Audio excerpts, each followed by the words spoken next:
আসসালামু আলাইকুম। সুম্মার প্রতি রাসূলুল্লাহ সাল্লাল্লাহু আলাইহি ওয়াসাল্লামের উত্তম আচরণ। আবু হুরায়রা রাদিয়াল্লাহু তাআলা আনহু হতে বর্ণিত, তিনি বলেন, একবার রাসূল সাল্লাল্লাহু আলাইহি ওয়াসাল্লাম নাজদের দিকে কিছু অশ্বারোহী সৈন্য পাঠালেন। তারা বনি হানিফা গোত্রের জনৈক ব্যক্তিকে ধরে আনল। তার নাম সুম্মা বিন উছাল। সে ইয়ামামাবাসীদের সর্দার। তারা তাকে মসজিদে নববীর একটি খুঁটির সাথে বেঁধে রাখল। রাসূল সাল্লাল্লাহু আলাইহি ওয়াসাল্লাম তার কাছে আসলেন এবং তাকে জিজ্ঞেস করলেন, ওহে সুম্মা, তুমি কি মনে করছো? সে বলল, হে মুহাম্মদ, আমার ধারণা ভালোই। যদি আপনি আমাকে হত্যা করেন তাহলে অবশ্যই আপনি একজন খুনিকে হত্যা করবেন, আর যদি আপনি অনুগ্রহ করেন তাহলে একজন কৃতজ্ঞ ব্যক্তির উপরই অনুগ্রহ করবেন, আর যদি আপনি মাল চান তাহলে যা ইচ্ছা চাইতে পারেন, তা আদায় করা হবে। তার কথা শুনে রাসূল সাল্লাল্লাহু আলাইহি ওয়াসাল্লাম তাকে সেদিনের মতো তার নিজের অবস্থার উপর ছেড়ে দিলেন। অতঃপর পরের দিন নবী করিম সাল্লাল্লাহু আলাইহি ওয়াসাল্লাম তাকে পুনরায় জিজ্ঞেস করলেন, ওহে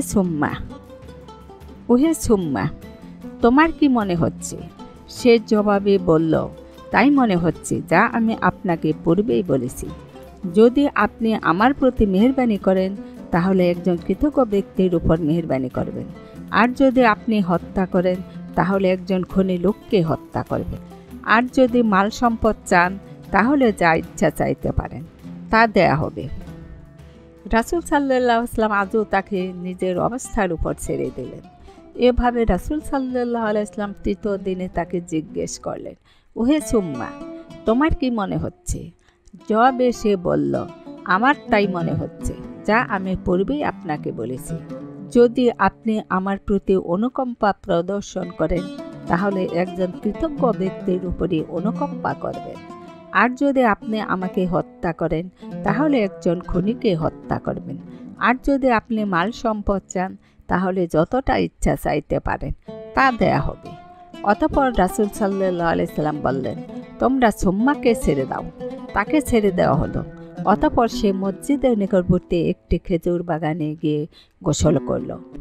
অতঃপর মসজিদে প্রবেশ করে বলে উঠল, আশহাদু আল্লা ইলাহা ইল্লাল্লাহু ওয়া আশহাদু আন্না মুহাম্মাদান আবদুহু ওয়া রাসূলুহু।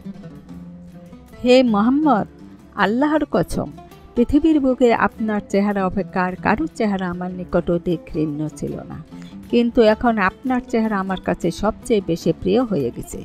আল্লাহর কসম, ইতিপূর্বে আপনার দিন অপেক্ষা অধিক অপ্রিয় দিন আমার কাছে আর কোনোটাই ছিল না, কিন্তু এখন আপনার দিনে আমার কাছে সর্বাপেক্ষা প্রিয় হয়ে গেছে। আল্লাহর কসম, এর আগে আপনার শহরের চেয়ে অধিক ঘৃণ্য শহর আর কোনোটি আমার কাছে ছিল না, কিন্তু এখন আপনার শহরটি আমার কাছে সবচেয়ে প্রিয় হয়ে গেছে। আপনার অশ্বারোহীরা আমাকে এমন অবস্থায় ধরে এনেছে যখন আমি উমরা করার উদ্দেশ্যে রওনা হয়েছিলাম।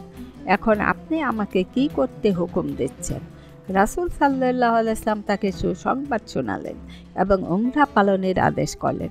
এরপর যখন তিনি মক্কায় পৌঁছলেন তখন জনৈক ব্যক্তি তাকে বলল, তুমি নাকি বেদিন হয়ে গেছ? তিনি জবাবে বললেন, তা হবে কেন, বরং আমি রাসূলুল্লাহ সাল্লাল্লাহু আলাইহি ওয়াসাল্লামের হাতে ইসলাম গ্রহণ করেছি। আর আল্লাহর কসম, রাসূলুল্লাহ সাল্লাল্লাহু আলাইহি ওয়াসাল্লামের অনুমতি ছাড়া তোমাদের কাছে ইয়ামামা হতে আর একটি গমের দানাও আসবে না। শিক্ষা: উত্তম আচরণ ও ক্ষমার মাধ্যমে মানুষের হৃদয় জয় করা যায়। এর জন্যই বলা হয়, ক্ষমাই উত্তম প্রতিশোধ। মহান আল্লাহ বলেন, মন্দকে ভালো দ্বারা মোকাবেলা করো, ফলে তোমার সাথে যার শত্রুতা আছে সে অন্তরঙ্গ বন্ধুতে পরিণত হবে। আসসালামু আলাইকুম।